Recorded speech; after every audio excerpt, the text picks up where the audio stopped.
It's the latest edition of ESPN FC here on ESPN Plus. I'm Dan Thomas. Later on in the show, Stevie and Craig with me to tell me why they think Eric Dyer is a very lucky boy to only get a 4-match ban for going into the stands. Meanwhile, Stuart Robson here. I try and get him on the same page as me to suggest that maybe Atalanta could win the Italian title this season.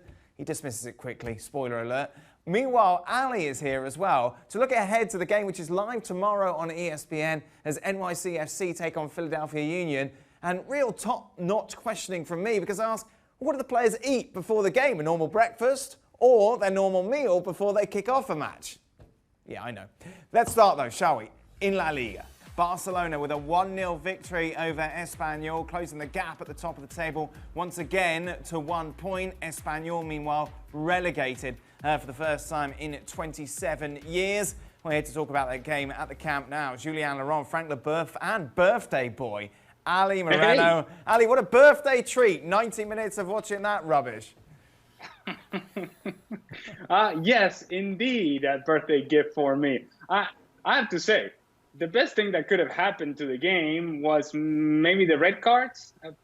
Maybe that's a highlight because that opened up a little bit of space for both teams, but Espanyol never really wanted to get out and attack Barcelona, even though if you look at the game and the balance of the match, the first two really good chances of the game fell to Espanyol on the counterattack. One to Embarba down the right-hand side and Vidal down the left-hand side, and he hits the post, and Embarba takes a shot to the far post, and Ter Stegen comes up with a big save.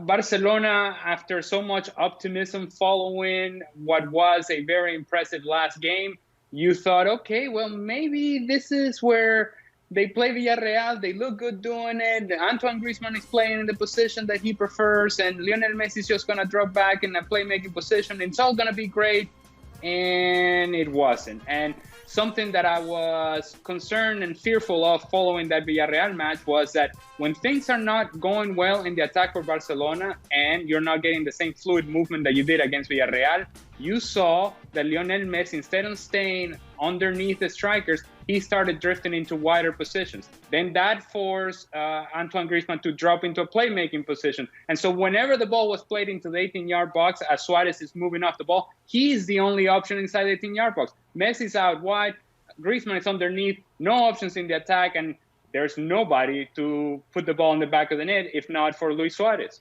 Jules, what happened? On your podcast, on Twitter, on Instagram, on Snapchat, on TikTok, on MySpace, on Friends Reunited, you were telling everybody that Antoine Griezmann playing in the right position will prove to be the greatest thing that Setien has done. We thought we'd solved the puzzle, yet today, Barcelona very lethargic. Yeah, that's true, very lethargic, although the tree is 11 men behind the ball where there's no space and where you're very static because there's nowhere to go really. So it was always going to be a tricky game regardless of your formation and what kind of game plan you had for a game like the one tonight. So I think it's hard to judge after what we saw against Villarreal. Is the two sides need to work on the link play between the three up front. And after the goal, there's another move where Messi passes to Griezmann, who looks for Suarez in a water sort of back heel thing. So it would take a bit of time, but it was always going to be harder tonight against a team that plays so defensive than against Villarreal. I suppose that Barcelona did win, Frank. But it's no surprise that Espanyol came there and put up the formation that they did. But Barcelona should be used to that, to be breaking down these sort of defences. Let's not forget, Barcelona didn't have a single shot on target at home in the first half. Yeah, that was very appalling. And at the same time, it takes two to tango, as we all say. And Espanyol Barcelona did everything to shut down the game and give no chance to Barcelona. That's fair because they know that they're not good enough to compose with Barcelona if they want to attack and play like Villarreal did the game before and be smashed back by the Barcelona Football Club. So you know that's going to be a problem to Barcelona if you really stick together at the back and you play not maybe 11 at the back, but at least 9 at the back with the goalkeeper included, and don't try to play. But at the same time, they had the best chances to score in the first half, and Barcelona had almost none, was only with the chance with Suarez and the free kick of Messi. I don't know what's going on with Barcelona when they know that they're going to have to find a way in a very crowded space, when they have to go on the side, but they keep on going in frontal, central, and they don't try to change the pace of the game, the rhythm of the game. Maybe they're not capable of, but if they're not, they have people on the bench for that. I don't know why Kike Setien kept Ansu Fati on the bench, Ricky Puig on the bench, and just put Ansu Fati half time, where unfortunately got red carded straight after. But you have to pick the right 11 players to start according to what what you expect to see from the team you're going to play against. And we all knew that Espanyol Barcelona is going to play like that. So why do you play with slow player, with player don't change or not able to change the pace of also a red card, because it's the way they attack the ball, it's also dangerous. So I can understand that too. What do you think, Ali? Was it a red? Yeah, both of them were red cards. And I can tell you that Paul Lozano's red card for Espanyol had to be a red card once of sending Ansu Fati off just a couple of minutes earlier. Any chance of Barca? 1 point behind Real Madrid with a game in hand. 4 matches to go for Real Madrid, 3 for Barcelona. Jules? I think it'd be too difficult. I mean, I don't see Real Madrid dropping any points against Alaves, for example, in the next game on Friday night. I don't see them dropping points against Granada in the next game either.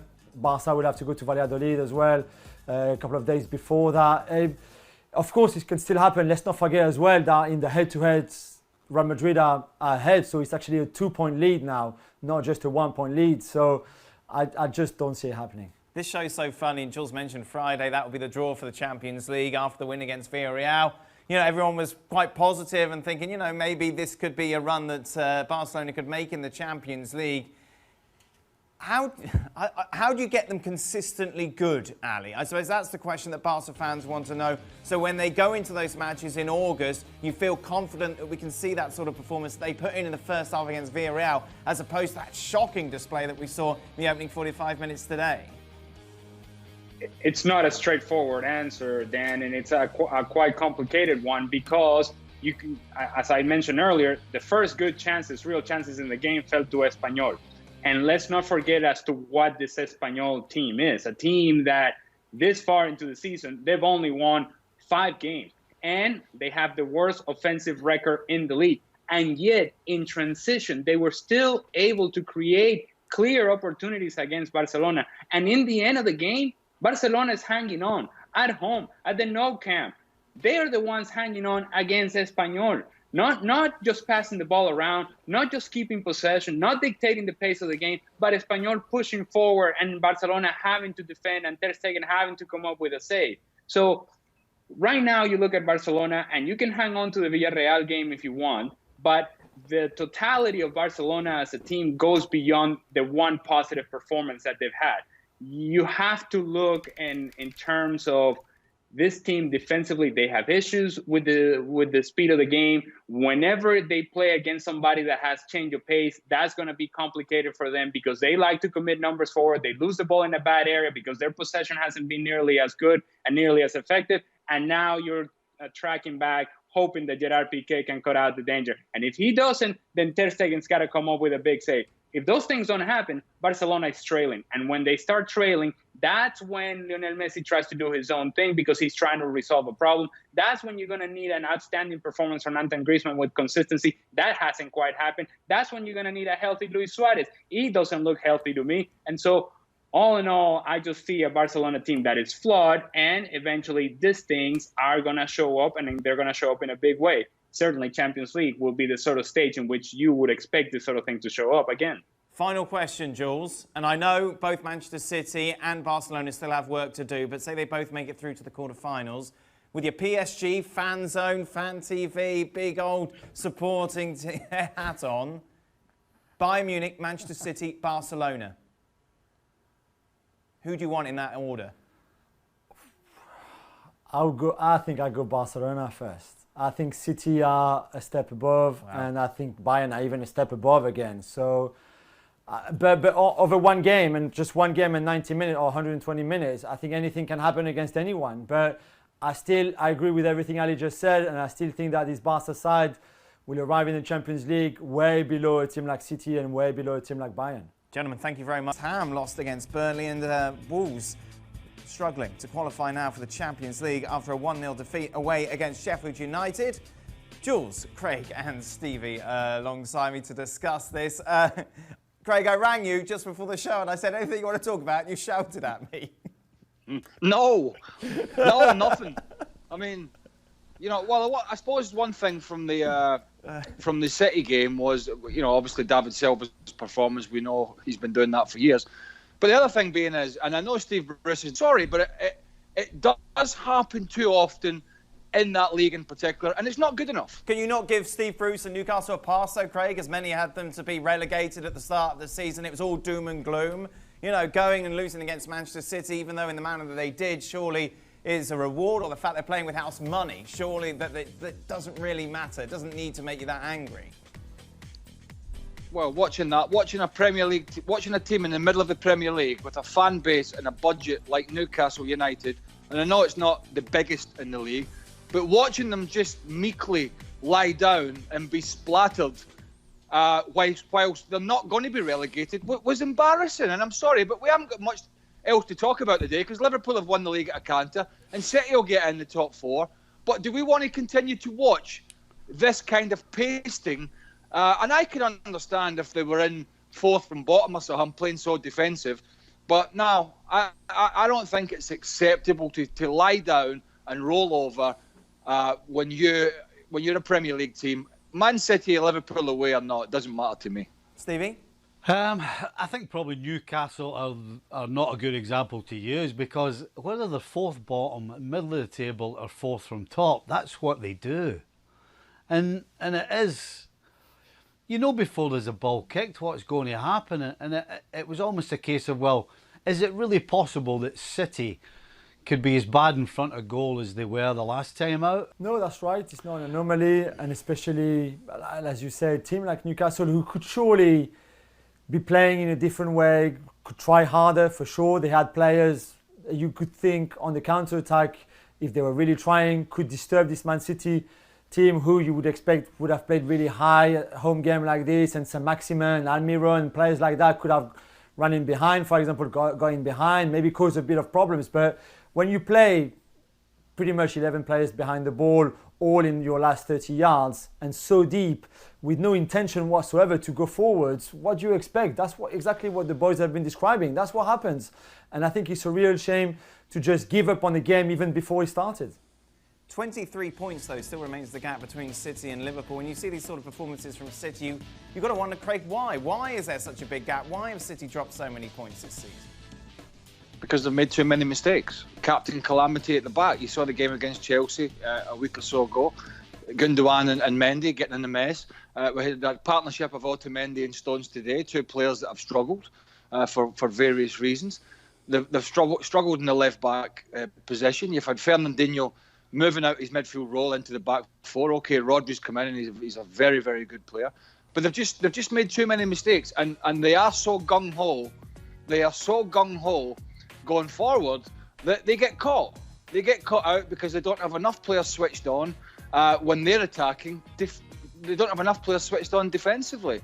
And so we know there's not a 23-point gap really between the teams in terms of the squad, but there is in terms of the league table, and that's something that Guardiola and the board will have to address in the summer transfer window, whenever that is. And I think they will. But look, we know going forward they can carve any team in the world open, and that's why they are, I think, still favourites for the Champions League in its cropped format. Are they going to buy a defender, Jules? Yes, they will. I expect them to buy a centre-back for sure, and John Stones probably will leave the club as well this summer. And Eric Garcia might do too as well and go back to Barcelona. But yeah, a centre-back for sure, a left-back probably. You would even think a right-back they need someone else because Joao Cancelo hasn't worked out. Kyle Walker is already in his 30s and certainly not looking at his best or the best version of him that we've seen in previous seasons. So they need to strengthen at the back. I think Pep knows it. and whether it's Koulibaly or Skriniar, or it would be one of players with that kind of caliber as centre-backs especially. So Craig is right, too many mistakes, and Guardiola summed it up really well after the Southampton defeat a few days ago. He said, this is our season. It's exactly that. We make a mistake, we get punished, Zinchenko in that occasion, and then we have loads of chances and we don't score because they haven't been efficient enough in the box in some games either, scoring wise, and that cost them dearly too. It's interesting, Dan, because he almost sees fullbacks as, arguably the most important position in his team. Because if you remember when he got the job, it was one of the first things that he did the surgery on was the right and left backs, because they do play such a prominent role. We see them tucking into the midfield when they've got possession. We see them playing as wingers like a lot of the midfielders, a lot of the fullbacks do these days. But they probably get as much possession as anybody in the City side. So whilst he'll definitely be chasing a centre back, if not two, if the fullbacks are not performing to how he wants them, his whole philosophy starts to creak a little bit and starts to struggle. So watch out, as Jill said, for him being in the market potentially for one, if not two. Well, clearly the better quality of player, then the more chance there will of coming into the system. I'm assuming that on different parts of the field, there's no question Klopp has different ideas of what's needed. If you look at the middle of the park, for example, every single one of the players you could say is a blue-collar worker, nose to the grindstone, get the miles in, get the ball back and get it to the front three. And the front three pretty much are, I want you up the other side of the field 90% of the time, and I want you with pace, and I want you to be greedy, I want you to take shots and get after it. And so he obviously has a certain type of player, but obviously, again, the problem you have when you're sitting where Liverpool is how do you tempt a world-class player to come and not be able to guarantee him a spot? That's about as hard as it gets, but no question, he's got his eye on a certain type of player. And from the players they've brought in, that's clear because, there's a couple of big money signings that we've all talked about, and Van Dijk and Alisson, but the rest have all been smart, good business-like, good footballing decisions. Your Manes and Salahs, Firminos.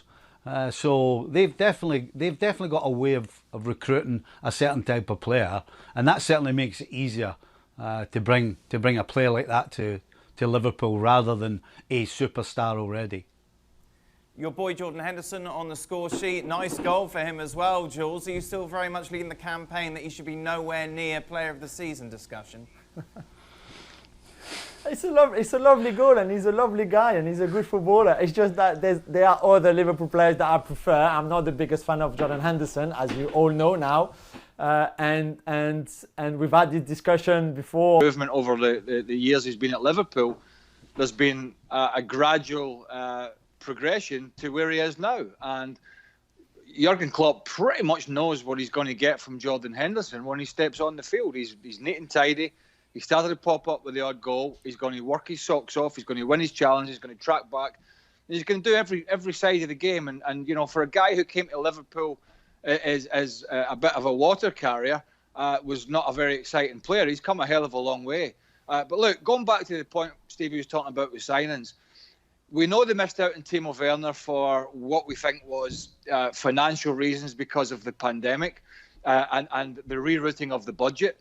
But I think it is hugely important for Liverpool that Klopp does go out when the window opens and refreshes this squad, because the worst thing that they could do, in my opinion, was just keep with what they've got. Now, what they've got is great, but I always think it's important that when you're on the top of your game, you go out and you freshen it up. You keep people on their toes.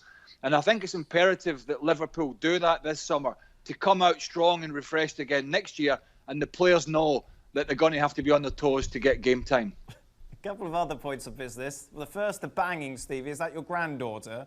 It was. The second one is that Eric Dyer was given 4 matches for going into the stands after the match to confront someone who was fighting with his brother. 4 matches, is that right for you, Stevie? It seems to have sparked quite the debate.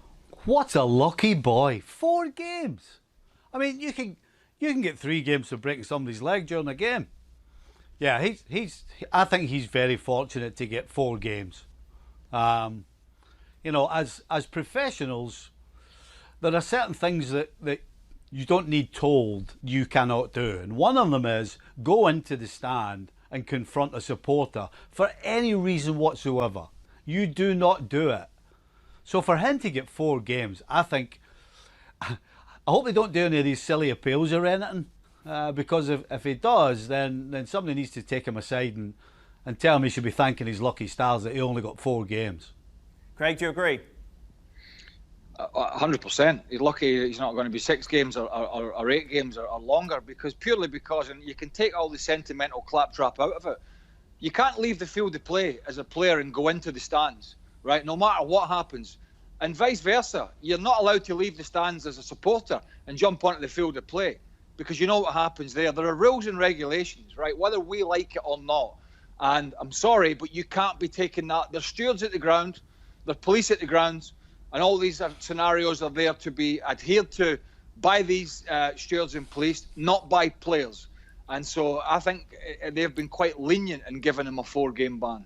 No, if you think about it, I think the guy that came on and assaulted tried to get at Jack Grealish and actually did assault him, I think he got a night in jail and banned for life.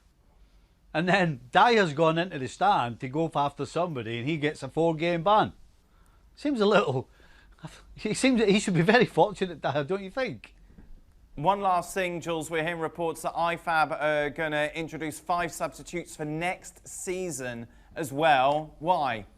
It's exactly the question I've been asking myself all day. Why? Why would you do that? I mean, I thought it was stupid from the beginning, but you can understand it why after the pandemic and with all those games almost back to back, it made some sense. Although, like we've been saying on the show, or last I've been saying, I think the advantage is far too much the biggest squads and the biggest teams. But to make it for next season, the whole of the season as well, is just completely crazy, I think. And for me, completely out of order from EFAB, who I already thought were completely disconnected from the world of football, actually, despite making the rules of it. But now it's just confirmed to me that they're completely out of touch with football. Craig? Absolutely. This is clearly IFAB sat there twiddling their thumbs with nothing better to do. And we don't need it. Teams don't need it. Players don't need it. Okay, at the moment, we can live with it. We can live with the water breaks at the moment. I mean, that'll be the next thing. Let's bring the water break in full time. Let's have a little stop to massage the player's ego for a couple of minutes. It's raining. Let's stop the game. It's dangerous.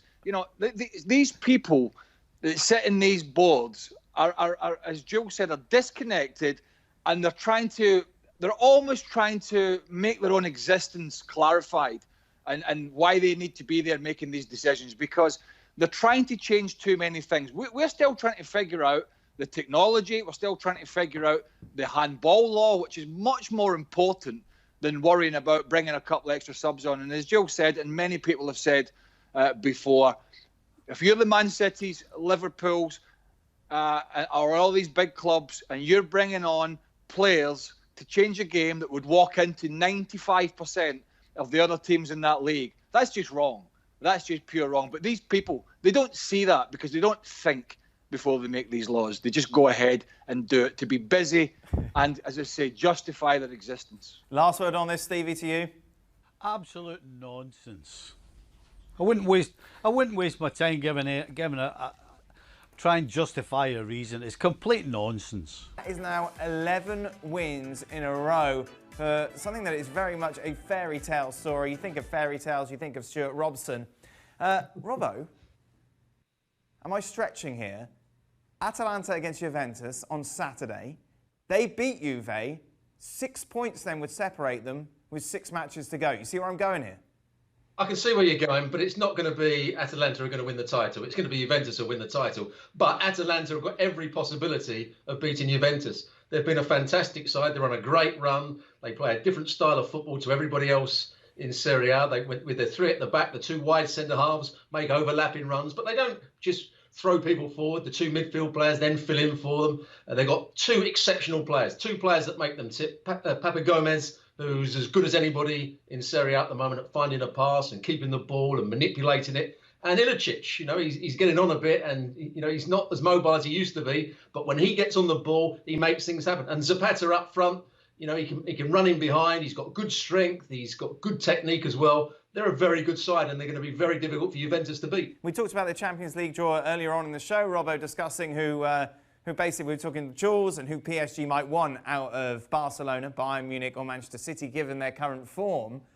Initially, when you looked at this through to the quarterfinals, thinking, well, everyone's going to want to play Atalanta. Now, do you think that mindset's changing? I think so, because Atalanta play, as I said, a different style of football to everybody else. They've got exceptional players in those three players that I'm talking about. They know exactly what they're trying to do. They're on a great run. They are playing with confidence. And I'm not sure that the other teams will take them quite as seriously and they won't understand some of the aspects of their play. I think they're a dangerous team to play against at the moment. In a one-off game, I think they could beat anybody. Meanwhile, Robbo, I think you told me, I think we were out and you said you did like 180 matches last year as a co-commentator. I imagine most of them were rubbish. But then you have games like we saw yesterday between Milan and Juventus, which you just couldn't script, which is why we love this game, which is why we watch these matches. How does that rate in the matches that you've commentated on over the years? Well, Rabiot likewise isn't a great defender.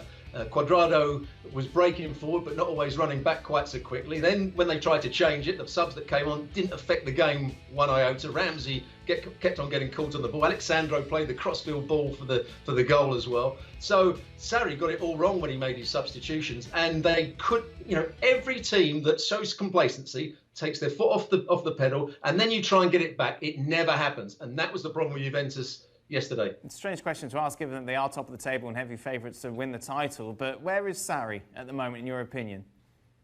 I don't think he's got the best out of these Juve players. I don't think they play exceptional football at the moment. I don't think he's got his ideas across to the players. I'm not sure the players are enjoying his style of football.